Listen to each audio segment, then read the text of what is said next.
তো আপনারা এত জোরে সোরে না এর পক্ষে কেন, গণভোটে না কেন? দেখুন, কয়েকটি বিষয় আছে। প্রথম হচ্ছে, এর আগে বাংলাদেশে 3টি গণভোট হয়েছে।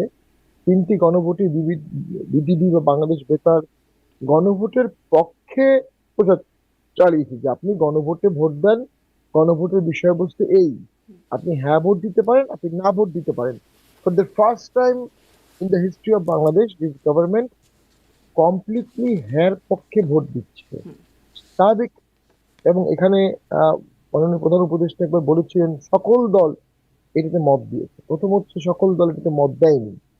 দ্বিতীয় হচ্ছে, 30টি নির্বাচিত দলকে এই প্রক্রিয়ায় ডাকা হয়নি।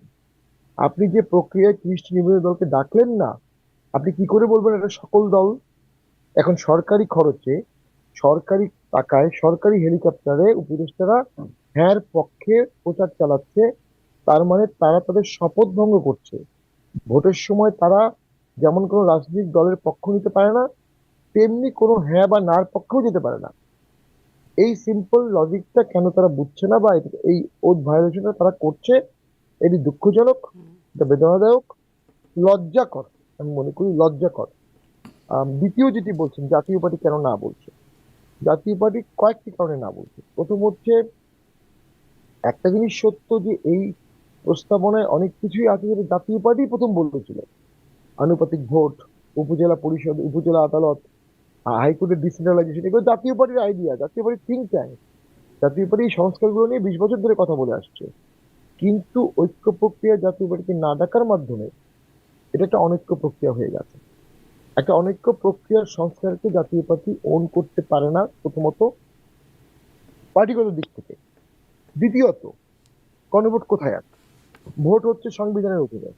নির্বাচন কমিশন শপথ নিয়েছে, নির্বাচন বাই দ্য ওয়ে, এটাও বলে রাখি, নির্বাচন কমিশন শপথ নিয়েছে এই সংবিধানের আলোকে সংবিধান মোতাবেক নির্বাচন করার জন্য, সংবিধান মোতাবেক নির্বাচন করার জন্য।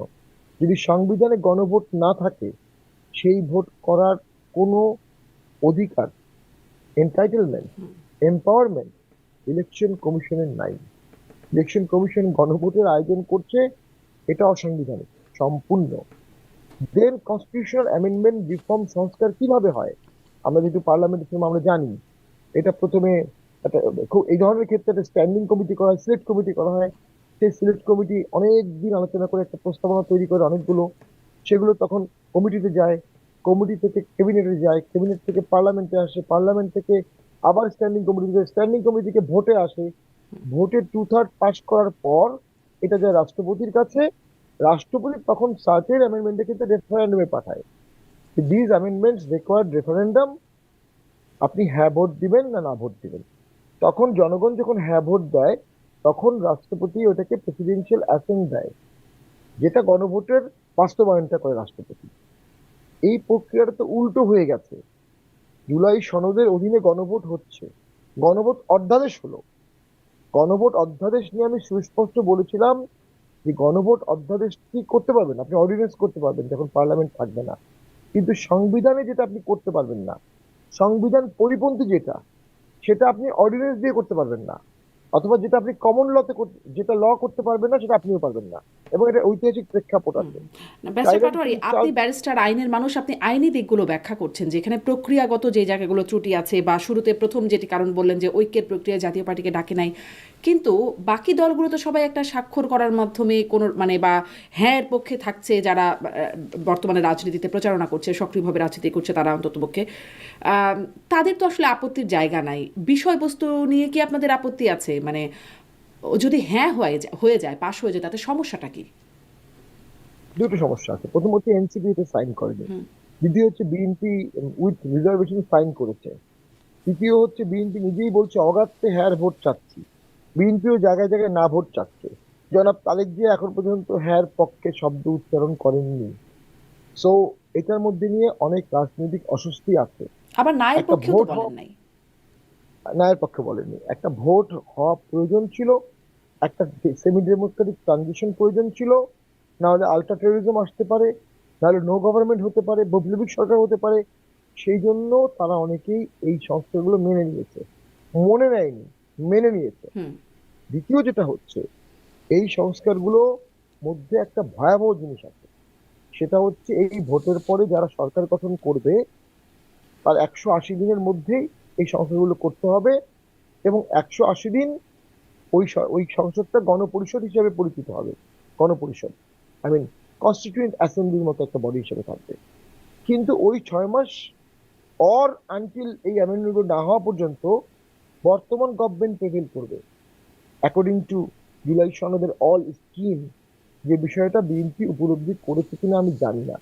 যে আইনগুলো পাশ করা হয়েছে, যে অর্ডিন্যান্স গুলো করা হয়েছে, যে গণভোট করা হয়েছে, সেগুলোর কালেকটিভ ইম্প্যাক্ট হবে সামনে যে ভোটে সরকার জিতবে সেও সরকার, আবার বর্তমান সরকারও সরকার। এইভাবে দেশ 6 মাস চলতে পারবে অ্যাজ পার জুলাই সনদ অর্ডিন্যান্স। 6 মাসের মধ্যে যদি সংস্কার না হয় তাহলে এটা 6 বছরও চলতে পারবে, 60 বছরও চলতে পারবে। মানে একটা গোজামিল হয়ে যাবে। আমরা অনুভব করছি যেটা হবে, দ্বৈত গভর্নমেন্ট যখন থাকবে, পাওয়ারের কেন্দ্রীয় বিন্দু যেটা হওয়ার কথা প্রাইম মিনিস্টার, সেটা যাবে দুই জায়গায়, ডিসিশন গুলো দুই জায়গা থেকে আসবে। যুদ্ধ লাগলে কে অর্ডার দেবে প্রোটেকশনের, যুদ্ধ করার অর্ডার দেবে কে, রিলিফের অর্ডার দেবে কে, ট্রান্সফার করবে কে, পোস্টিং করবে কে, রাষ্ট্রীয় ঐক্য স্বাধীনতা সার্বভৌমত্ব চির ধরে যাবে। The would be prime minister would be a titular prime minister for certain time. এই জিনিসগুলোর কিভাবে সলভ হবে? একটা জটে কিন্তু এটা যে গণভোট, হবে মানে দুইটা গণজটে গভর্নমেন্ট যে পরিবর্তন এক্সিস্ট হতে পারে। করবে ব্যাচা পাটোয়ারি একসাথে, বা এই সরকার যে কন্টিনিউ করবে নির্বাচনের পরে, এটি তো কোথাও মানে কেউ তো বলছে না মানে এমনটি হবে। মানে স্বাভাবিকভাবেই তো সবকিছু চলছে, মনে হচ্ছে যে 12 তারিখের পরে নির্বাচিত যে গভর্নমেন্ট তার হাতে মানে নির্বাচিত যারা হবে তাকে সরকার গঠন, তারা সরকার গঠন করবেন। প্রক্রিয়াটা এমনই ভাবে চলছে, কেউ তো এই যে কনসার্নটা আপনি বলছেন, এমন কথা তো কোনো দল বা কারো পক্ষ থেকে আসছে না। এটা আসলে মানে কেউ বুঝতেছে না যে আসলে নতুন সংসদে যাওয়ার সাথে সাথে বর্তমান গভর্নমেন্ট রিজাইন করবে এমন কোথাও বলা নেই। একটা প্যারালাল এক্সিস্টেন্স থাকবে। আমি জানি না মোডাসটা কি হবে, অপারেশনটা কি হবে। এবং আপনি যদি পত্রপত্রিকা দেখেন, মাননীয় chief adviser, as chief adviser, তার ট্যুর প্ল্যান করা আছে নেক্সট 2-3 মান্থ। ভোটের পরেও উনি বহন নিয়ে হুম হুম। 2 থেকে 3 মাস উনি ট্যুর করবেন। হ্যাঁ, সো দ্যাটস ইন্ডিকেশন। আমি মনে করি এখানে একটা বিশাল ঘোলাটে ব্যাপার আছে। ওই ডাল মে কুচ কালা নেই है, কালা ডালের মধ্যে কিছু ডাল আছে। এটা আমরা মনে করি। ফলে তো মানে নির্বাচন হওয়ার পর দ্বৈত গভর্নমেন্ট থাকলে মানে গণভোট যদি না হয় তাহলে কি আর এরকমটা হবে না? জি অবশ্যই, গণভোট যদি না হয় তাহলে বর্তমান গভর্নমেন্টটা হয়ে যাবে ডেফিনেটলি একটা কেয়ারটেকার গভর্নমেন্ট। তার দায়িত্ব হবে ভোট করা। ভোটের পরে যেই দিন নতুন সংসদ বসবে, যেই দিন নতুন এমপিরা শপথ নিবে, ওই দিনই এই government cease to be exist হবে automatic, by operation of law, by dint of law, আচ্ছা বাই ওথ অ্যান্ড বাই আচ্ছা, রিপ্লেসমেন্ট। তাহলে বুঝলাম যে তখন হ্যাঁর এই ঝুঁকিটা কনসিকুয়েন্স কি থাকবে আর না। নায়ের কনসিকুয়েন্স কি এটা একটু মোটামুটি বুঝলাম আইনি ব্যাপারটা আপনার কাছ জি। থেকে। কিন্তু মানে ইতিহাস যা বলে 3টি গণভোটে সবগুলোতে হ্যাঁই জয়যুক্ত হয়েছে। আর আপনি যে পয়েন্টগুলো বলছেন সেই পয়েন্টগুলো খুব কিন্তু আলোচিতও হচ্ছে না যে হ্যাঁ জয়যুক্ত হলে এরকম কনসিকুয়েন্স হতে পারে, এটি খুব একটা আলোচনায়ও নাই। ফলে মানে বিষয়টা মানুষ বুঝতেও পারছে কিনা বা রাজনৈতিক দলগুলো অনুধাবন করছে কিনা আপনিও বলছিলেন যে সেটি আসলে খুব স্পষ্ট না। তাহলে মানে ইতিহাস যা বলে যে হ্যাঁই জয়যুক্ত হয়, আপনাদের এই প্রচারণায় খুব একটা লাভ হবে বলে মনে করছেন? আমাদের এই প্রচারে লাভ হতে পারে। আম, কারণ হচ্ছে আমরা মনে করি এর ফলে জনগণ নতুন ভাবে চিন্তা করছে, এবং এই নতুন করে চিন্তা করাটা দরকার। রাজনৈতিক দলগুলো নতুন করে চিন্তা করবে। আম, গণভোটের ফলাফল সবসময় হ্যাঁই হয়েছে, এটা সত্য। তবে সেই সব গণভোট হয়েছিল একটা দক্ষ সরকারেরই অধীনে। জিয়াউর রহমান দক্ষ শাসক ছিলেন, কোনো সন্দেহ নাই। এরশাদ দক্ষ শাসক ছিলেন, কোনো সন্দেহ নাই। তারা সমস্ত সংস্কার করে ইমপ্লিমেন্ট করে এটা সুফল জনগণকে দিয়ে তারপরে গণভোটে এটাকে রেট্রোস্পেক্টিভ, ভূতাপেক্ষ ভাবে এটাকে রেটিফিকেশন করেছে। আর বর্তমানটা হচ্ছে ভবিষ্যৎ রিফর্মের জন্য বর্তমান গণভোট, যেটা ভবিষ্যৎ পার্লামেন্টকে বাইন্ড করবে। ভবিষ্যৎ পার্লামেন্ট যদি গণভোটের এই কোনো বিষয়গুলোতে না ভোট পাস হয়, পার্লামেন্টে না ভোট পাস হয়, আর সেটা গণভোটে হ্যাঁ আছে, তখন কি হবে? তখন কি আপনি সংবিধানকে উপরে নেবেন না জুলাই সনদকে উপরে নেবেন? এটা হচ্ছে একটা বড় ইস্যু। আমার ব্যক্তিগত আন্ডারস্ট্যান্ডিং, এখানে অনেক সাবস্টেন্টিভ ভালো কন্টেন্ট আছে যেগুলো লেবিয়াথান ঠেকাতে চেষ্টা করবে, শেষ করে তারা সরকারকে শেষ করে দেওয়ার অনুভব করবে। কিন্তু আমার কাছে মনে হচ্ছে ভবিষ্যৎ সরকার যেই হবে সে এই সংস্কারগুলোকে এই প্রক্রিয়ায় ওন করবে না, আচ্ছা, যার কিন্তু কারণে এটা সুইসাইডাল হবে। আচ্ছা, আমরা দেখলাম যে গণভোটে না এর প্রচারণাটা আপনারা খুব সম্প্রতি শুরু করেছেন। মানে এর আগেও আপনার সাথে যখন কথা হয়েছে গণভোট নিয়ে, আমি তখনও আপনাকে সরাসরি জিজ্ঞাসা করছিলাম যে আপনারা কি গণভোটে হ্যাঁ না না? আপনি বলছেন ডিসিশন নিয়ে। কিন্তু এখন যখন ধরেন যদি বলি পোস্টাল যারা প্রবাসী ভোটার আছে তারা ইতিমধ্যে ভোট দিয়ে ফেলেছে। আপনারা ইদানিং এসে কেন এটা বলছেন? মানে এটা যদি এতই সিরিয়াস হয়, কেন আগে থেকে আপনারা আপনাদের কনসার্ন জানালেন না, মানুষকে সচেতন করলেন না? দেখুন, এখনো দেশে একটা ভীতিকর পরিস্থিতি চলছে। এখনো দেশে মানুষের মুখে হাসি নাই। কোনো রাজনৈতিক সমঝোতা হয়নি।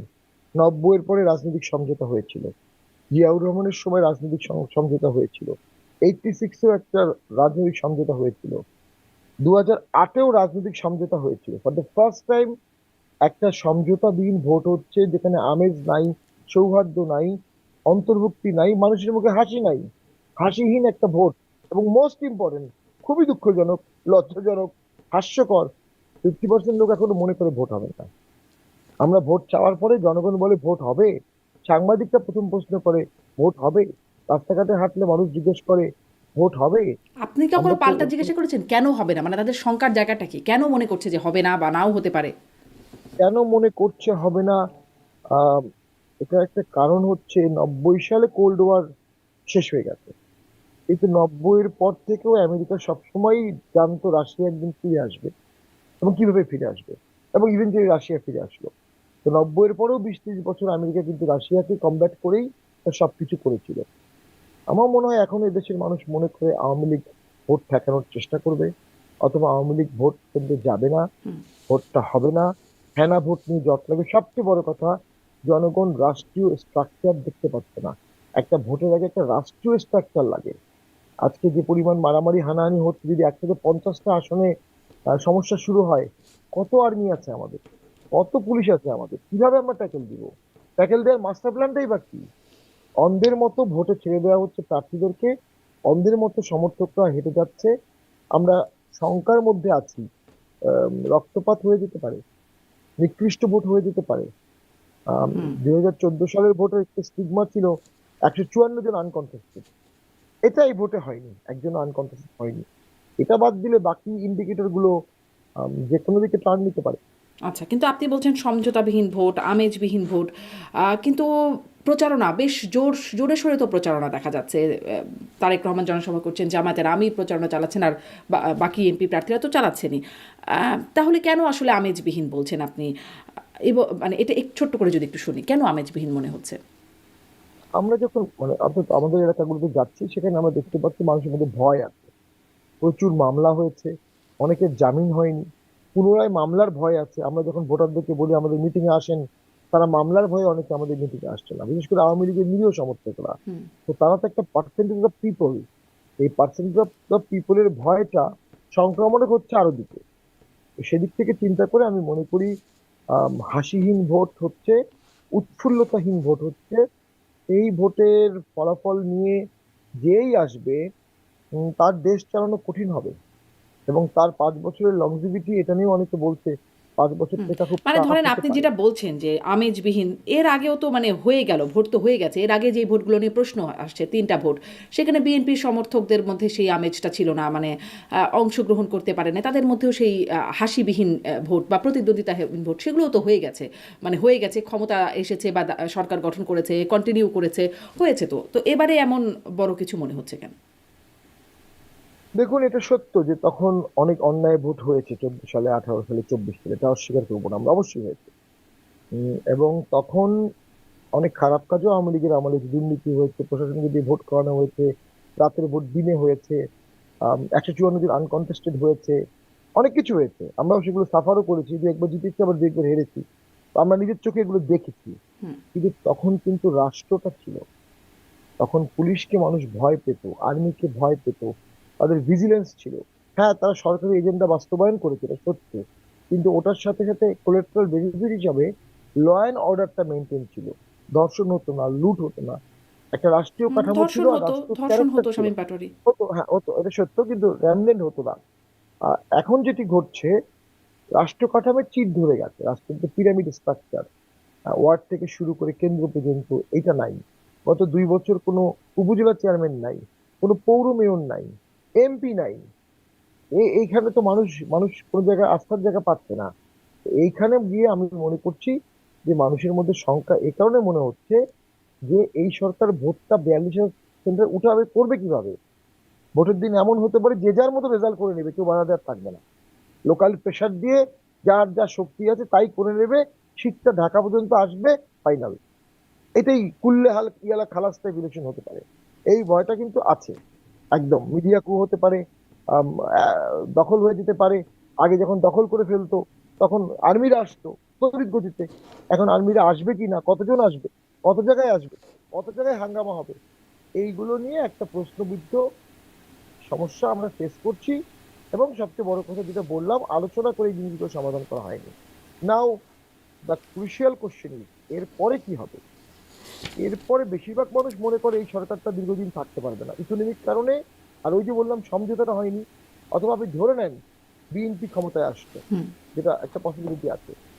যদি তাই বিএনপি ক্ষমতায় আসে তাহলে অবশ্যই ইসলামিস্টরা স্ট্রং একটা শক্তি হিসেবে থাকবে।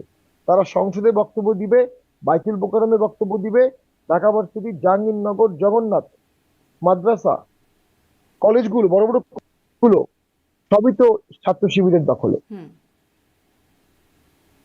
জি, আপনি বলতে থাকুন, ভিডিওতে না হয় একটু আমরা কারেকশন করার চেষ্টা করবো। আপনি কন্টিনিউ করুন।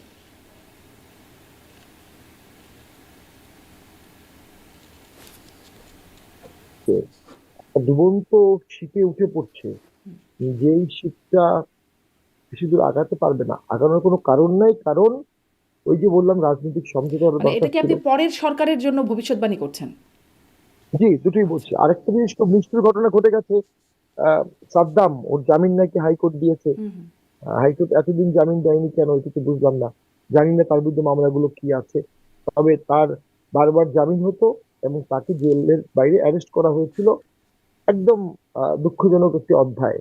তার স্ত্রী আত্মহত্যা করেছে বাচ্চাটাকে মেরে, এমনটা আমরা পত্রিকায় পড়েছি। ভিন্ন তথ্য পত্রিকায় পেয়েছি আমরা। এরপরে তার প্যারোল হলো না কেন? কেউ বলছে প্যারোল আবেদন করেছে, কেউ করেনি।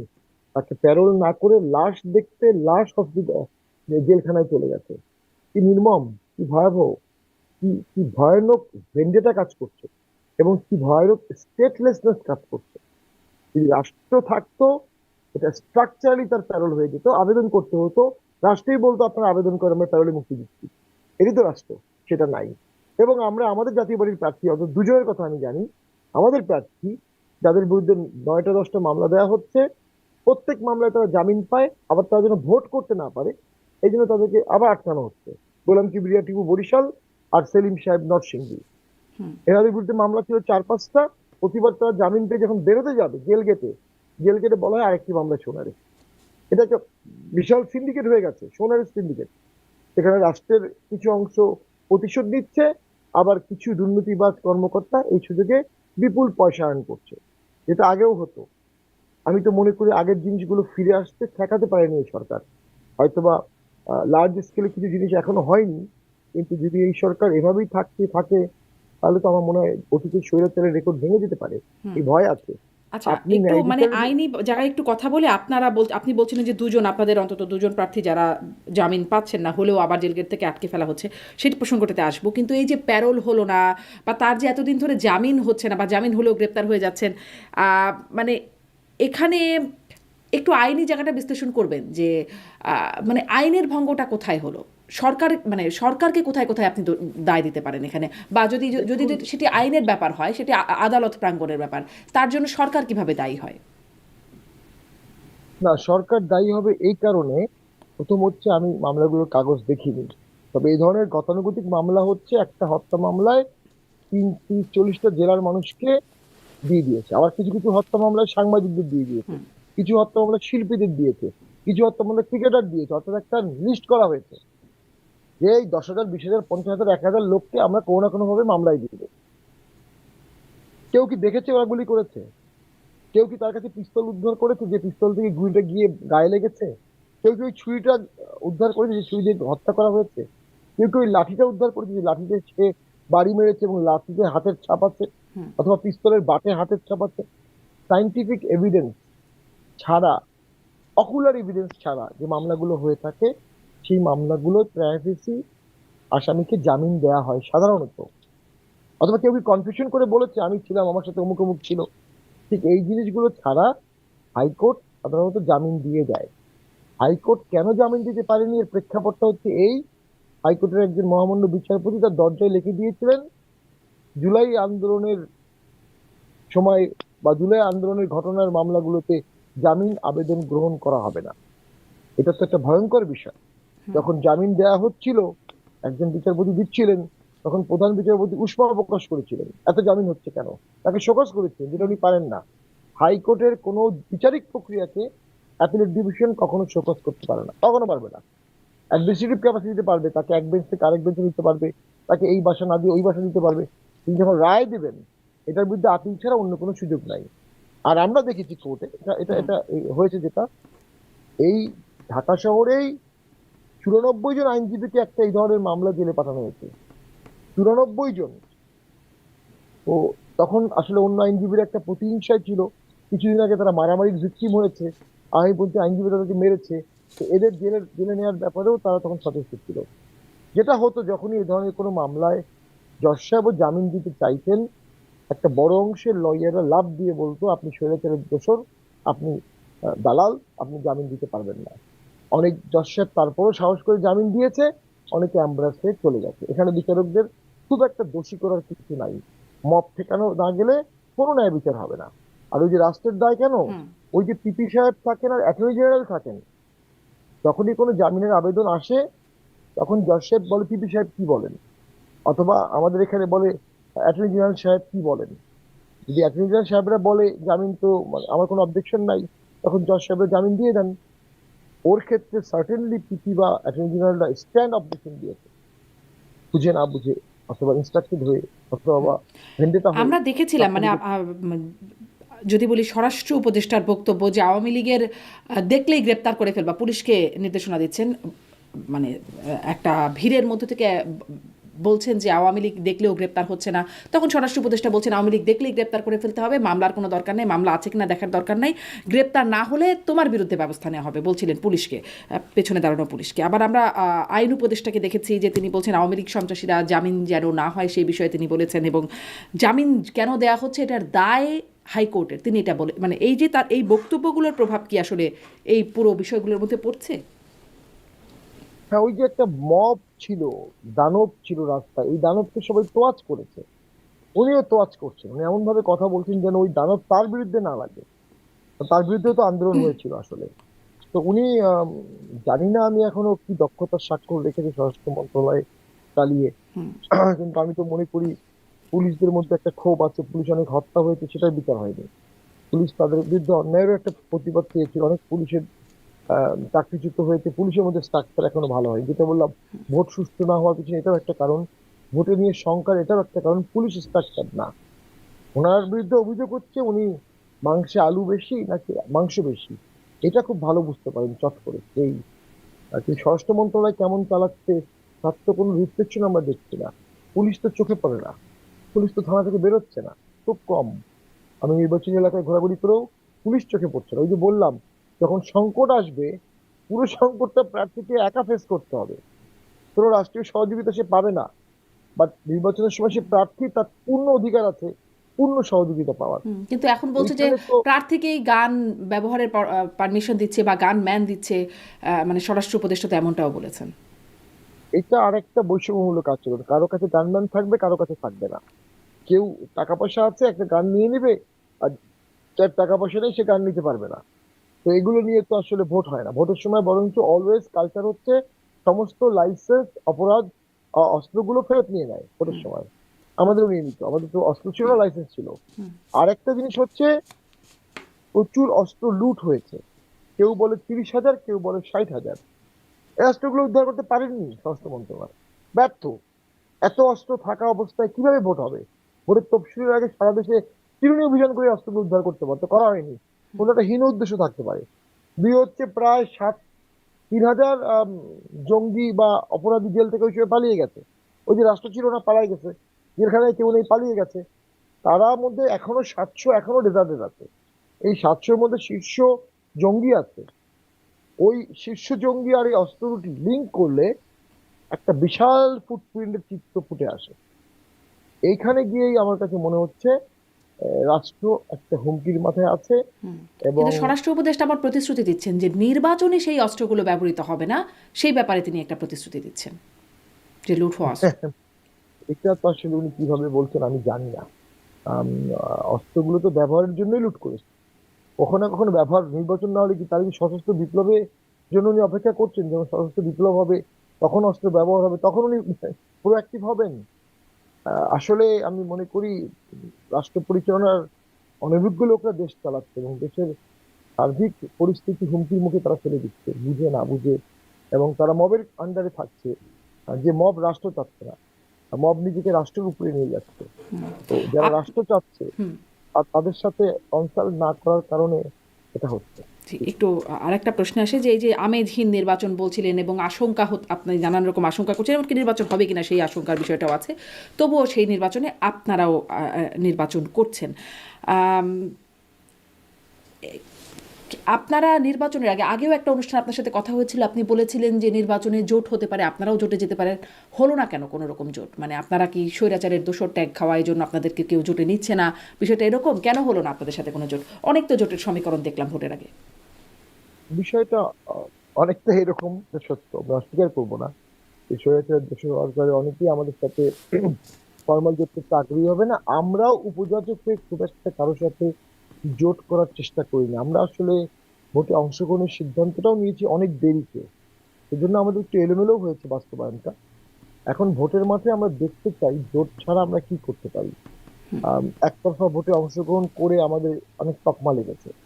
এখানে কোনো জোট করলে যার সাথে জোট করব তার সমস্ত দায়ভার আমাদের কাছে চলে আসবে। আর তার থেকে বড় কথা হচ্ছে কতিপয় আসনে আমরা জোট করব, বাকি আসনগুলো কি হবে? বাকি আসলে তার থেকে আমরা কি জবাব দেবো? তো সেই দিক থেকে চিন্তা করে সক্রিয় জোটের ব্যাপারে আমরাও খুব বেশি আগ্রহী হইনি। আমরা দল রক্ষা করেছি, লাঙল রক্ষা করেছি। যারা আমাদেরকে ভোটে বাধা দিতে চাচ্ছিল, ব্যান করতে চাচ্ছিল, তাদের সামনে আমরা দীপ্ত পায়ে ভোটে অংশগ্রহণ করছি, প্রচার করছি। এইটা আমাদের একটা নৈতিক জয় এবং একটা দীর্ঘমেয়াদী দলের একটা বেজ আজকে তৈরি হচ্ছে, একটা প্ল্যাটফর্ম তৈরি হচ্ছে। ভবিষ্যতে আর কেউ জাতীয়তাবাদী বর্জনের কে বাদ দিয়ে ভোটের কল্পনাও করতে পারবে না। কিন্তু এই যে নৈতিক আমাদের জয়টা একেতে আপনাদের হলো, এই জয়টা আসলে কিভাবে হলো? মানে কারণ এই কারণে বলছি যে যখন আওয়ামী লীগ নিষিদ্ধের প্রসঙ্গ উঠলো, আমরা দেখেছিলাম মাননীয় প্রধান উপদেষ্টা আন্তর্জাতিক গণমাধ্যমে সাক্ষাৎকার দিয়ে বলেছিলেন যে আওয়ামী লীগকে নিষিদ্ধ করার বা কোনো পরিকল্পনা এই সরকারের নাই, কিন্তু একদম হাসনাত আবদুল্লাহ একাই গিয়ে আন্দোলন করে একরকম যমুনা ঘেরাও করে খুব দ্রুত আওয়ামী লীগ নিষিদ্ধ করার সিদ্ধান্ত চলে আসলো। আপনাদেরকে আপনাদের রাজনীতি নিষিদ্ধ করা, আপনারা যেন নির্বাচনে অংশ নিতে না পারেন, একটা তো সফল হয়েছে, আপনারা ঐক্যমত কমিশনের কোনো জায়গায় আর যেতে পারেন নাই, কিন্তু পরবর্তীতেও আপনাদের বিরুদ্ধে এই বিষয়গুলো ছিল যে আপনাদের রাজনীতি নিষিদ্ধ করতে হবে আওয়ামী লীগের মতোই, কিন্তু সেটা সম্ভব হলো না। এই যে আপনি এদেরকে নৈতিক জয় দেখছেন, এর পেছনে মানে নৈতিক জয়টা আপনারা কিভাবে করলেন? আমরা কেউ পালিয়ে যায়নি। যে কোনো কারণে হোক আওয়ামী লীগ পালিয়ে গিয়েছিল। তো এই পালিয়ে যাওয়া আর পালিয়ে না যাওয়ার মধ্যে বিশাল যোজন যোজন পার্থক্য। আমরা অস্বীকার করব না, আওয়ামী লীগ আমাদের থেকে অনেক শক্তিশালী দল। কিন্তু আমরা যেটা করতে পেরেছি, এটা আওয়ামী লীগ কিন্তু পারছে না, কারণ তাদের শীর্ষ নেতৃত্ব পালিয়ে গেছে এবং নেতাকর্মীকে রেখে পালিয়ে গেছে। তো সেটারও অনেক বাস্তবতা আছে যে মব আমরা দেখছি, পালিয়ে না গেলে তো দুর্যোগ মারাই যেত হয়তো বা। তো ওই যে মবের কাছে আমরা নতজানু হইনি। এবং জাতীয় পার্টি প্রথম যারা হাসনাত বা এদের পক্ষে গালিগালাজ করে কথা বলেছে, রংপুরের মেয়র এবং এরশাদ প্রথম। জাতীয় পার্টি প্রথম গণ অধিকার পরিষদের লোকজনকে পিটিয়েছে বরিশালে মবের বিরুদ্ধে, প্রথম। যা মিডিয়াতে প্রকাশ পায়নি। জাতীয় পার্টি যখন গণ অধিকার পরিষদ আমাদের পার্টিকে পাড়ার আগুন দিল, আমরা বুক চিতে দাঁড়িয়েছিলাম। তো এই কাজগুলো করার কারণে আমরা মনে করি জনগণের মধ্যে আমাদের জনপ্রিয়তা এবং গ্রহণযোগ্যতা বেড়েছে। For the first time Jatiya party একটা সঠিক, অনেকদিন পর একটা সঠিক রাজনীতি করছে, অন্য কোনো দলের সাথে মুখোমুখি না হয়ে, অন্য কোনো জোটের অ্যালায়েন্স না হয়ে নিজের রাজনীতি করছে। আমরা কম বেশি ভোট যেটাই পাবো এটা আমাদের অ্যাসেট হবে। এবং আমি মনে করি সামনের ভোটে জাতীয় পার্টি ভালো করবে। তবে এই ভোটটা পরবর্তী ভোটের জন্য আমাদের অনেক হেল্পফুল হবে। জি, এটি আপনাদের realisation for the first time Jatiya party সঠিক রাজনীতি করছে। অনেকদিন অনেকদিন পর পর, এর জি। আগেও করেছে জি, অনেকদিন পর। ব্যারিস্টার পাটোয়ারি, আপনি বলছিলেন যে আহ, মানে দুজন নেতা বরিশাল এবং এবং নরসিংদী, দুজন নেতা নরসিংদী। তারা তারা প্রার্থী হয়েছেন, কিন্তু তাদের জামিন হচ্ছে না, বা জামিন হলে আবার জেলগেট থেকে আটক হচ্ছে। কিন্তু এই যে যারা আসলে আগের সরকারের সাথে থেকে নির্বাচন করেছেন, সবারই মোটামুটি শীর্ষ নেতারা যারা দেশে ছিলেন গ্রেপ্তার হয়ে গেছেন বা জেলখানায় আছেন, তাদেরও জামিন হচ্ছে না। কিন্তু আপনাদের দলের শীর্ষ নেতারা কোনো এক কারণে এই এই প্রক্রিয়ার মধ্যে দিয়ে যাচ্ছে না, অন্তত কারাগারে যেতে হচ্ছে না। জিএম কাদের আছেন, আপনারা আছেন, মানে আপনাদের কি কোনো বিশেষ সক্ষমতার জায়গা আছে বা যোগাযোগের জায়গা আছে? আপনারা এড়িয়ে যাচ্ছেন কিভাবে এই বিপদগুলো? না, প্রথম হচ্ছে যে আমরা আন্দোলনের সময় ছাত্রদের পক্ষ নিয়েছিলাম, স্পষ্ট। তখন আমরা বুঝতাম না যে এরা অনেকে মবকারী হবে, এদের মুখ্য উদ্দেশ্য কি, এগুলো আমরা বুঝিনি, এখন বুঝছি। বাট আমরা ছাত্র যখন মারা গেছে, হত্যা হয়েছে, আমরা ছাত্রদের পক্ষ নিয়েছি, স্পষ্ট কথা বলেছি। এবং আওয়ামী লীগ আর কিছুদিন থাকলে আমরা আওয়ামী লীগের নির্যাতনের শিকার হতাম। সেজন্য স্বাভাবিকভাবেই আমাদের কেস আর আদার কেসটা কখনো এক না। দুই, আমাদের কোনো লার্জ স্কেল করাপশনের কোনো অভিযোগ নাই। তিন, গণহত্যায় আমাদের নেতাকর্মী দাঁড়িয়েছিল, ছাত্রদের সাথে আন্দোলন করেছে, ছাত্রদের বিরুদ্ধে আন্দোলন করেছে, হুম, এমন একটা নজির নাই। কিন্তু আমাদের ছাত্ররা ওই সময় ছাত্রদের সাথে আন্দোলন করেছে, আমাদের এন্টার রংপুর করেছে, সাভার করেছে, মোহাম্মদপুর করেছে। হুম, তাহলে আমরা আন্দোলনে অংশগ্রহণ করলাম, আমাদের দুজন মারা গেল। স্বাভাবিকভাবেই আন্দোলনের পরে তো আমাদের হিরো হওয়ার কথা। কিন্তু যারা আন্দোলনের মাস্টারপিন করেছে, তারা আসলে শুধু ছাত্রদের আন্দোলন করেনি, তারা 14, 18, 24-এর যুদ্ধাপরাধীর বিচার সব মিলিয়ে একটা স্কিম করেছে। সেই স্কিমে তাদের মনে হয়েছে জাতীয় পার্টিকে বাদ দিতে হবে, এবং তারা বাদ দিয়েছে। 71-এর পক্ষের শক্তি হওয়ার কারণে জাতীয় পার্টিকে বাদ দেওয়া হয়েছে। হুম। কিন্তু আন্দোলন বা মানে চূড়ান্ত আপনি দোষী যেগুলো হিসাবে না। বলছিলেন যে আপনারা অভ্যুত্থানের পক্ষে ছিলেন, আপনাদের ছাত্ররা ছিল সে সময়, মানে অভ্যুত্থানের পক্ষে কাজ করেছে, কিন্তু এই যুক্তিগুলো তো খুব একটা স্বীকৃত হচ্ছে না বা গৃহীত হচ্ছে না যারা অভ্যুত্থানের পক্ষে। তবুও মানে এটি একটা প্রশ্ন যে আপনারা আসলে কোনো কোথাও থেকে কোনো যোগাযোগের কারণে কি এই বিষয়গুলো এড়িয়ে যেতে সক্ষম হচ্ছে, নাকি কেন মানে এই গ্রেপ্তার?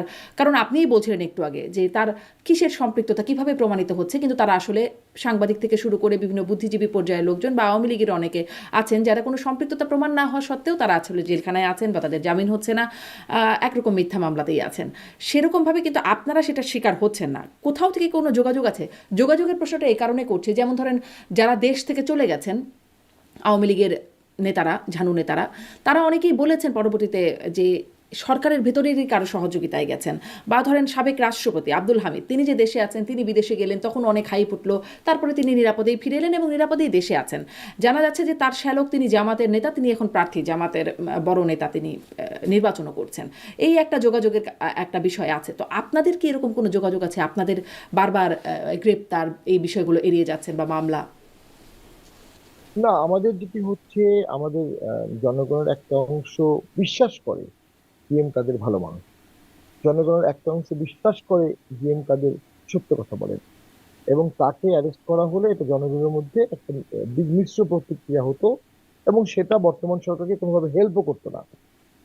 যেমন সাবের হোসেন চৌধুরী অ্যারেস্ট হয়েছে না, 2 দিনের মধ্যে কিন্তু জামিন হয়ে গেছে। তো কারণ জনগণ মেনে নিতে পারছিল না সাবেরকে ভাইকে কেন অ্যারেস্ট করা আসলে হলো। কি জনগণ মেনে নিতে পারছিল না?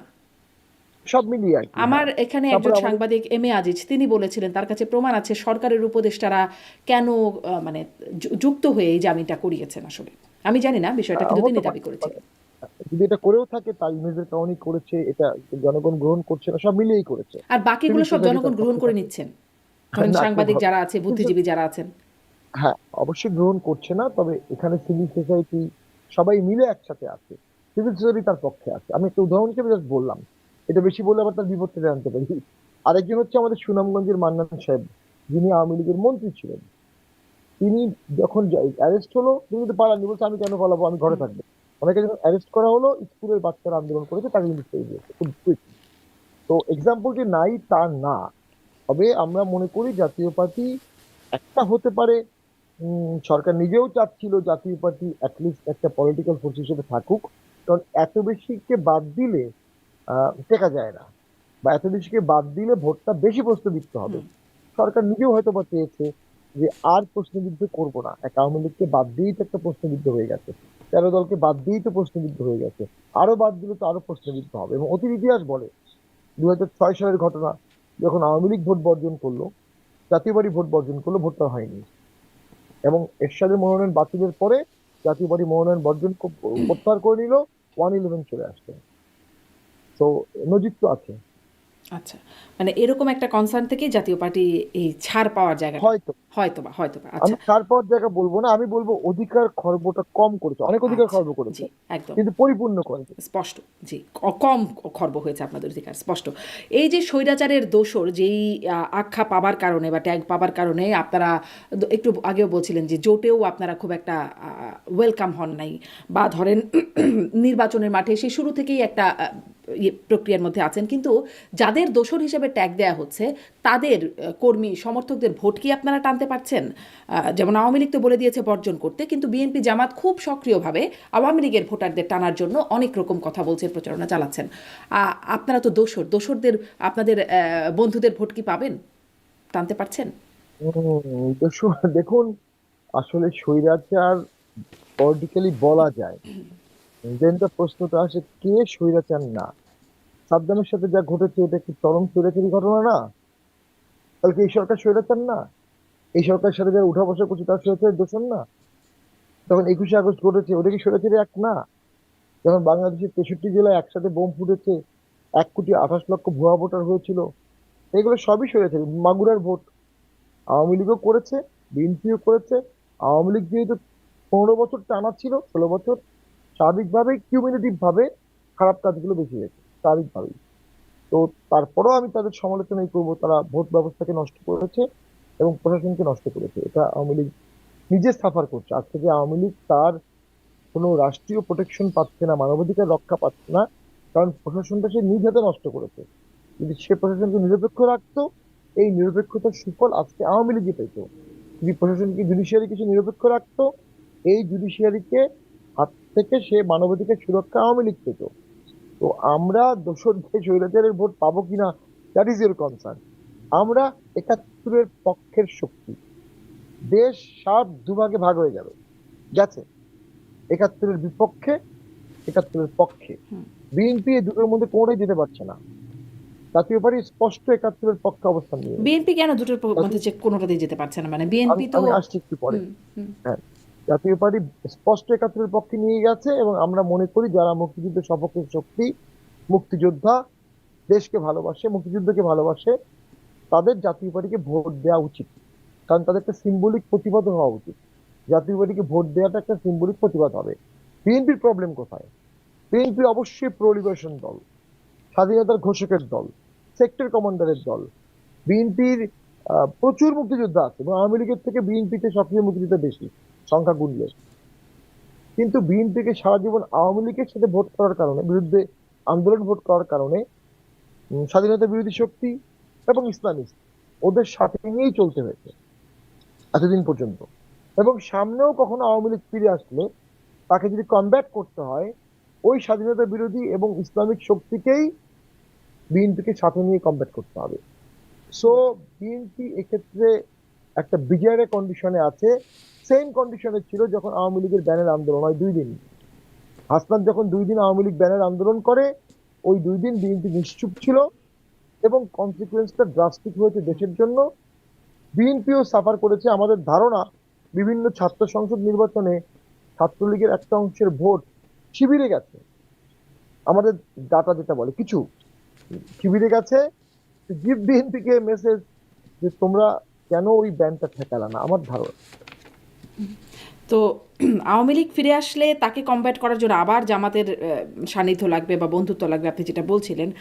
আর জামাতের সাথে যে এখন প্রতিযোগিতা, একরকম শত্রু ভাবাপন্নতাও কোথাও কোথাও গিয়ে পরিণত হচ্ছে, সেটি কমব্যাট করার জন্য আর কাউকে লাগবে না বিএনপির? সেটি কমব্যাট করার জন্য তো অলরেডি জাতীয় পার্টি একটা হিউজ সার্ভিস দেশে ইনক্লুশনে দিয়ে দিয়েছে। জাতীয় পার্টি ভোটে অংশগ্রহণ করেছে মানে চোখ বন্ধ করে অন্ধকূপে লাফ দিয়েছে। যে অবস্থা ছিল দেশের, যে উত্তপ্ত অবস্থা, ডিসি অফিসে মব হয়েছে, ডিসি অফিসে ঢুকতে দেয়নি, আমাদের লোকজনকে অপমান করেছে। কিন্তু আমরা ভোটে থাকার কারণে বিএনপি যে ফিল্ড লেভারেজ অ্যাডভান্টেজটা পাচ্ছে, জামাত বলতে পারছে না আমরা ভোট বর্জন করবো। এটা না হলে জামাত ভোট বর্জন করলে সেখানে জাতীয় পার্টি থেকে যাচ্ছে। তো জাতীয় পার্টি না থাকলে জামাত বিএনপিকে গলা টিপে ধরতো, এবং বেসিক্যালি বিএনপি জামাতের কাছে যা চাইতো জামাত তাই দিতে বাধ্য থাকতো। দ্যাটস ওয়াই এই ছাত্ররা বা এই গণ অধিকার পরিষদ জাতীয় পার্টি ব্যানের জন্য আন্দোলন করেছে অ্যাজ প্রক্সি অফ জামাত, যাতে জামাত এককভাবে এই পুরো রাজনৈতিক খেলাটায় বড় একটা শক্তি হিসেবে কাজ করতে পারে। সেটি বিএনপি কিছুটা উপলব্ধি করেছে বলেই বিএনপি নিজেই বলেছে একটা চিঠি দিয়ে যে কোনো দলের অফিসে আগুন দেওয়া বা কোনো দলের ব্যান করা বিএনপি পছন্দ করে না। বিএনপি এমনিতেও বহুদলীয় গণতন্ত্রে বিশ্বাস করে। আমি আপনাকে হুম। উদাহরণ হিসেবে বলতে পারি, জিয়াউর রহমান আসার পরে কিন্তু আওয়ামী লীগ রিভাইভ হয়েছে, জামাত রিভাইভ হয়েছে। কিন্তু আবার আওয়ামী লীগের তো নিষিদ্ধকে সমর্থন করেছে, মানে এটাকে সাধুবাদ জানিয়েছে বিএনপি। নিষিদ্ধকে সমর্থন করেনি। 2 দিন প্রথম দিকে তারা বলেছিল তারা ইনক্লুসিভ ভোট চায়, এবং প্রধান উপদেষ্টা বলেছিলেন যেহেতু একটি বড় দল আওয়ামী লীগ নিষিদ্ধ চাচ্ছে না, আমি করতে হুম। পারবো না। পরবর্তীতে যখন হয়ে গেছে তারা সাধুবাদ জানিয়েছে। চুপ থাকাটাও ভুল ছিল, সাধুবাদ জানাটাও ভুল ছিল। একটা দল কখনো আরেকটা দলের ব্যানে সাধুবাদ জানাতে পারে না, উচিত না, ঠিক না। জি। এবং তাতে কোনো রাজনৈতিক সমাধান হয়নি দেশে। একটা বিষয় দেখলাম যে সম্প্রতি ওয়াশিংটন পোস্টের সেই রিপোর্ট বা মার্কিন দূতাবাস থেকে ফাঁস হওয়া একটা অনানুষ্ঠানিক কথোপকথন, যেখানে দেখা যাচ্ছে যে দূতাবাসের পক্ষ থেকে বলা হচ্ছে যে জামাতকে একরকম সমর্থনই বা জামাতকে পক্ষে একরকম প্রচারণাই যেন চালানো হচ্ছে সেখানে। এই যে মার্কিন যুক্তরাষ্ট্রের জামাতকে সমর্থন বা জামাতের পক্ষে বা জামাতের সাথে আরও ঘনিষ্ঠতা বাড়ানোর জন্য যে তাদের প্রক্রিয়া, সেটি আসলে নির্বাচনে প্রভাব ফেলবে কি কোনো? এবার নির্বাচনটা প্রচন্ড ঘোলাটে।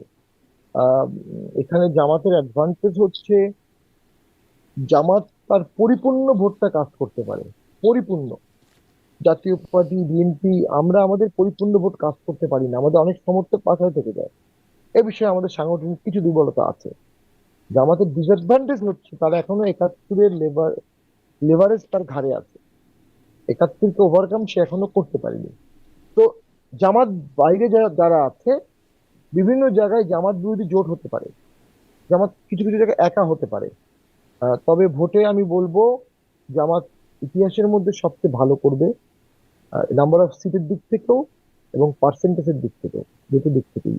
এটা একসেপ্ট করতে হবে। যারা অনেকেই বলে ছাত্র সংসদের ভোটের কোনো ইম্প্যাক্ট পড়বে না, তারা ভুলে যায় এই ছাত্ররাই তো ভোটার। আর এই ছাত্ররা বা শিবির একটা শক্তিশালী সংগঠনেরই অঙ্গ সংগঠন, জামাত ইসলামী। তো সেদিক থেকে যেমন আমরা দেখেছি অনেক নতুন প্রার্থী এনসিপি অন্য জায়গা থেকে গিয়েছে, তাদের কোনো অবস্থানই ছিল না।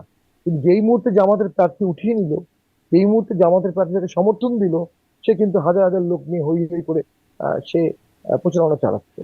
তো আই থিঙ্ক ইন্টারন্যাশনাল পলিটিক্সে জামাত চেষ্টা করছে লবি করতে। আমাদের দেশেও তাদের একটা শক্ত বেজ আছে। বাট জামাতকে আবার একাই ভোট করতে হচ্ছে, চরমোনাই চলে গেছে সামনে। বিএনপির মধ্যে অন্তর্দ্বন্দ্ব দেখা গিয়েছে অন্তত 50টা সিটে। এই 50টা সিটে যে অন্তর্দ্বন্দ্ব হলো, সেটির ফলাফল তো তাদের ভোটে ইম্প্যাক্ট ফেলবে। এবারের ভোটে আমি মনে করি কোনো প্রেডিকশন কাজ করবে না আচ্ছা, কমপ্লিটলি। এবারের ভোটে কোনো প্রেডিকশন মানে কে জিতবে এরকম কিছু এখনো বলার সুযোগ নাই। এত ভেরিয়েবল এখানে আছে। মাইনরিটি ভোটার কি করবে, আওয়ামী লীগের ভোটার কি করবে, বিএনপির বিদ্রোহী কি করবে, হ্যাঁ, কি পরিমাণ টাকা খরচ হবে, কি পরিমাণ ভয়ভীতি দেখানো হবে, প্রশাসন কি নিরপেক্ষ থাকবে কিনা, সব মিলিয়ে এই 8-10টা ভেরিয়েবল আছে, যেটা নর্মাল ভোটে এত ভেরিয়েবল থাকে না। আপনি যদি মনে করেন আওয়ামী লীগ আজকে থাকতো, কি হতো ভেরিয়েবলটা? আওয়ামী লীগ একা ভোট করতো, বাকি সবাই একটা জোট করতো। অর্থাৎ ধরেন আইডেন্টিক্যালি আওয়ামী লীগ আর জাতীয় পার্টি জোট করলো, তখন একটা পিকচার পেত না।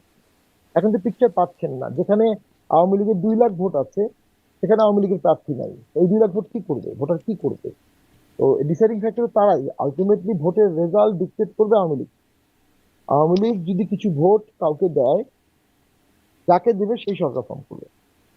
আর যদি জাতীয় পার্টিকে ফুল ভোট দেয়, জাতীয় পার্টি সরকার গঠন করবে। এখন আওয়ামী লীগের ভোটাররা সব বাদ দিয়ে ঘরে বসে থাকতে পারে, এই সম্ভাবনাও আছে। তো কোনটা আওয়ামী লীগ করবে এটা তো আমরা বুঝতে পারছি না। কিন্তু আওয়ামী লীগের সভানেত্রী শেখ হাসিনা তো ভোট বর্জনের ডাক দিয়ে ফেলেছেন, সেই ডাকে সাড়া দেবেন কিনা সেটি স্পষ্ট হচ্ছে না। দেখুন, ভোট প্রতিহত করতে না পারলে ভোট বর্জনের ডাক দিয়ে ভোটের একটা লো কাস্টিং হবে, তারপরে একটা গেজেট হবে, সেই গেজেটটা ল হবে, একটা সংসদ হবে, সেই সংসদটা বৈধ সংসদ হবে। এগুলো নজির তো আওয়ামী লীগই সৃষ্টি করে দিয়েছে। তো সেক্ষেত্রে আওয়ামী লীগের উচিত হবে ভোট কেন্দ্রে ব্যাপক হারে যাওয়া, নিজের পছন্দের প্রার্থীকে জয়ী করা, এবং না ভোট দেওয়া প্রয়োজনে যাতে তাদের প্রতিবাদের ভাষাটা ব্যালটে রিফ্লেক্ট হয়। যে ঐক্যমতের কথা হ্যার পক্ষে সরকার বলছে, এটা যে ঐক্যমত না সেটা প্রমাণের সুযোগ তো আওয়ামী লীগের আছে, একমাত্র আওয়ামী লীগেরই আছে। এবং আমি মনে করি যদি আওয়ামী লীগ ভোট কেন্দ্রে গিয়ে না ভোট দেয়, আওয়ামী লীগের সমর্থকরা, আওয়ামী লীগ তো আর নাই, তাহলে হ্যাঁ ভোট জয়ী হতে পারে, কিন্তু মার্জিনটা খুব কম হবে। জি। একটা লিগ্যাল পয়েন্ট একটু শুনি আপনার কাছে, যেহেতু আপনি বেশ স্বনামধন্য আইনজীবী, যে দায় মুক্তি অধ্যাদেশ যেটি হলো জুলাই যোদ্ধাদের জন্য, সেটি নিয়ে আমি কথা বলেছিলাম। আমার এই অনুষ্ঠানে যুক্ত ছিলেন প্রেস সচিব শফিকুল আলম, তার কাছেও জিজ্ঞাসা করেছিলাম, কারণ তখনও গেজেটটা হয় নাই। তখন দেখছিলাম 1 জুলাই থেকে 31 আগস্ট পর্যন্ত মাননীয় আইন উপদেষ্টার বক্তব্যে থেকে আসছিল যে এই সময় পর্যন্ত দায় মুক্তি দেওয়া হচ্ছে। এখন গেজেটটা দেখলাম, সেখানে আসলে 31 আগস্টের বিষয়টা আর নাই, 1 জুলাই থেকে এটি বলবৎ হচ্ছে বলে বলা হচ্ছে। এই যে দায় মুক্তি দেওয়া হচ্ছে, এটির কার্যকারিতা কেমন হবে, এটি নিয়ে অনেক সমালোচনা বা প্রশ্ন ইতোমধ্যে উঠেছে। আপনি এটাকে আসলে কিভাবে দেখেন, খুব ছোট্ট করে যদি শুনুন। এই বিষয়টা ছোট করে বলার বিষয় না, এটা প্রায় অনেকক্ষণ লেকচার দিতে হয়। বঙ্গবন্ধু হত্যার পরে দায় মুক্তি অধ্যাদেশ করা হয়েছিল, এবং সেটা পরবর্তী সুরজিৎ সেনগুপ্ত বলেছিল একদিন এটা কালো আইন হিসেবে হবে। পরে এটা আওয়ামী লীগ বাদ দিয়েছে। এরপরে বিএনপির আমলে অপারেশন ক্লিন হার্ট করে দায় মুক্তি আইন করা হয়েছিল, সেটা আওয়ামী লীগ বাদ দিয়েছে। আওয়ামী লীগের আমলেও একটা দায় মুক্তি করা হয়েছে বিদ্যুৎ খাত বা পাওয়ার খাতের জন্য। 15 বছর একটা দায় মুক্তি, পাওয়ার সেক্টরে যা ইচ্ছা করা হবে, কোনো কোশ্চেন করা হবে না। ব্ল্যাক ল, এই তিনটাই ব্ল্যাক ল। তাহলে এটাকে কি বলবো আমরা? এটাকে তো হোয়াইট ল বলতে পারছি না। কেন এত ভয়, কেন এত শঙ্কা যে ইমিউনিটি লাগবে? বিপ্লব যদি হয়ে থাকে, আন্দোলন যদি হয়ে থাকে, জনসমর্থন যদি থেকে থাকে, তাহলে সেখানে ইমিউনিটি লাগে না। তো আমি এই ইমিউনিটিকে মনে করি এটা বিপ্লবকে কলঙ্কিতই করেছে।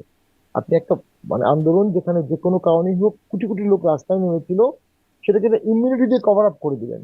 অর্থাৎ তার নিচে এমন কিছু আছে যে থলের বিড়ালটা বের হয়ে যেতে পারে, আপনি থলের বিড়ালটা বের হতে দিতে চাচ্ছেন না। এই ইমিউনিটি দিয়েই আমি মনে করি একটা পলিটিক্যাল ফেইলার হয়েছে আন্দোলনকারীদের, শীর্ষ নেতাদের। দেন সেকেন্ড ফেইলার হয়েছে তারা যখন ওপেনলি জামাতে জয়েন করলো, যেটা সবসময়ই ছিল যে কাদম্বিনীকে মরিয়া প্রমাণ করতে হলো, কাদম্বিনীকে মরিয়া মনে নাই। এনসিপি কে জামাতে গিয়ে প্রমাণ করেছিল তারা জামাত ছাড়া আর কোনো দলে যাবে না, যেটা প্রেডিকশন ছিল সেটাই হলো। তো পুরো জিনিসটাই কিন্তু তখন একটা ম্যাটিকুলাস ডিজাইনের কথা তো আগেই বলা হয়েছে, তার সাথে অনেক কিছু সংযোগ হয়ে যাচ্ছে। তো এই সব কিছুর কিন্তু একটা নীরব প্রতিবাদ হতে পারে আওয়ামী লীগের ভোটে এসে ভোট কাস্টিং করা, যেটা আওয়ামী লীগের ক্যারেক্টারের সাথে যায় না। আওয়ামী লীগ এই ধরনের ভোটে পার্টিসিপেট করবে এটা আওয়ামী লীগের ইতিহাস বলে না। তবে ইতিহাস বা রাজনৈতিক পটে পটে তো অবশ্যই আপনাকে কৌশল চেঞ্জ করতে হবে। আওয়ামী লীগকে নর্মালাইজেশন হতে হবে, সেটা বিপ্লবের মাধ্যমে হতে পারে, আন্দোলনের মাধ্যমে হতে পারে, অথবা ভোটের মাধ্যমে হতে পারে। সবচেয়ে সেফ তো আমি মনে করি ভোট। ঠিক, ধন্যবাদ। জি, আমি একটু একদম শেষ করব। দুটো প্রশ্ন। আপনার একটা ফটো কার্ড আপনি শেয়ার করেছেন, সেখানে আপনি বলছিলেন, আমি দেখছিলাম যে আপনার অভিজ্ঞতার কথা আপনি বলছেন যে আপনার সংসদে যাবার অভিজ্ঞতা আছে। একটু বলি, আমি আগে 2বার সংসদ সদস্য ছিলাম, সংসদে কিভাবে কাজ করতে হয় তা জানি। 71 বিধি, 41 বিধি, 42 বিধি, সিদ্ধান্ত প্রস্তাব, সরকারি বিল, বেসরকারি বিল, সংশোধনী, জনমত যাচাই, এগুলো আমার সব মুখস্থ। আমাকে এমপি বানানো হলে প্রথম অধিবেশনে প্রথম দিনেই আমি ফাটাই দেব। মানে এটা নিয়ে অনেক কমেন্টস আমি দেখছিলাম, মানে কি ফাটাবেন, কিভাবে ফাটাবেন, ফাটায় লাভটা কি হবে? জি, আমি জাস্ট মিনিট। আমরা যেটা বলেছিলাম আসলে জনগণকে উদ্বুদ্ধ করতে, যে আমি আপনাদের পক্ষে কথা বলবো, দেশের পক্ষে কথা বলবো, খুব শক্ত ভাষায় বলবো, জোরালো ভাষায় বলবো। আগে রাজনীতিটা বলতো না, আমি এই বিষয়টা সংসদেও কথা বলেছি।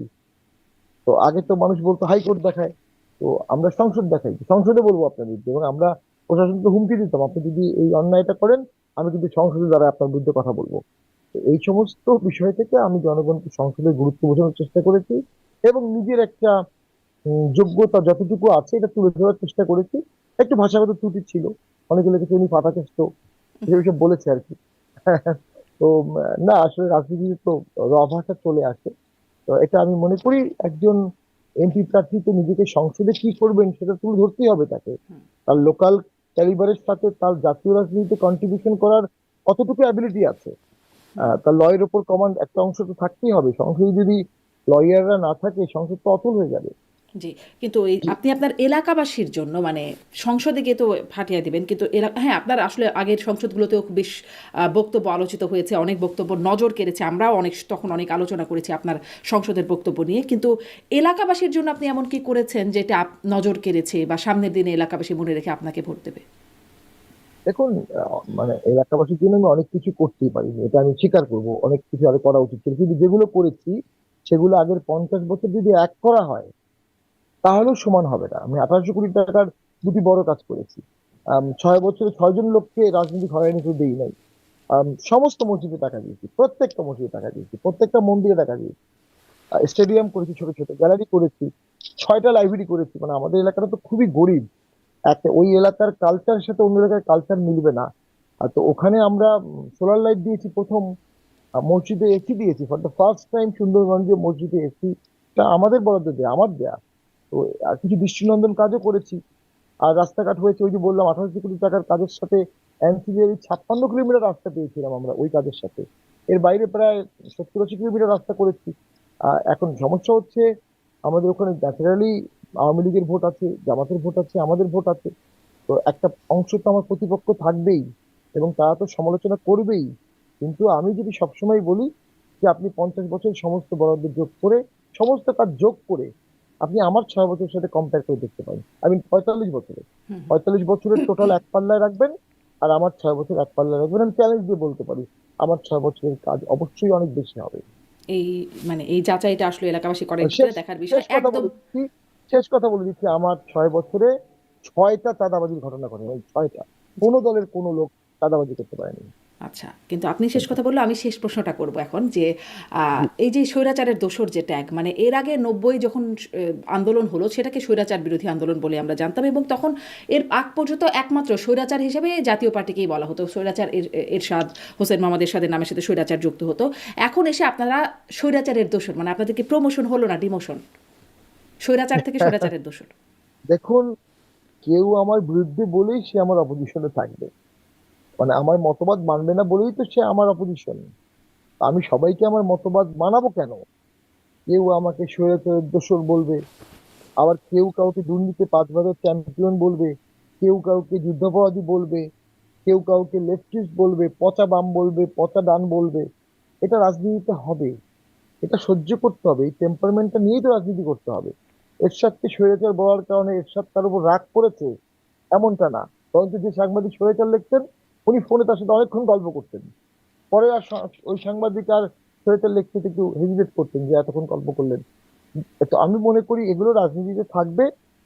আমাদের ভালোবাসার জায়গাগুলো আমাদের আছে, আমাদের নেতাকর্মীরা আমাদের সাথে আছে, আমাদের যারা ভালোবাসে মানে কিন্তু লুঙ্গি এই যে পরা এই সাধারণ ব্যাপারটা মানুষ যে স্বৈরাচার তারা আছে। ট্যাগটা যে এখন চলে গেল আপনাদের উপর থেকে, এখন আর আপনাদেরকে কেউ হ্যাঁ, স্বৈরাচার বলছে না, বরং স্বৈরাচারের দোসর বলছেন।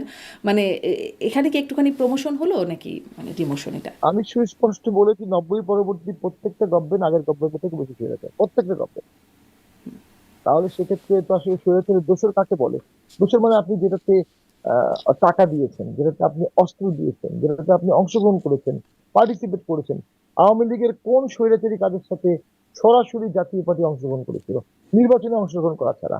নির্বাচনে অংশগ্রহণ করা স্বৈরাচারী কাজ পৃথিবীর কোথায় আছে?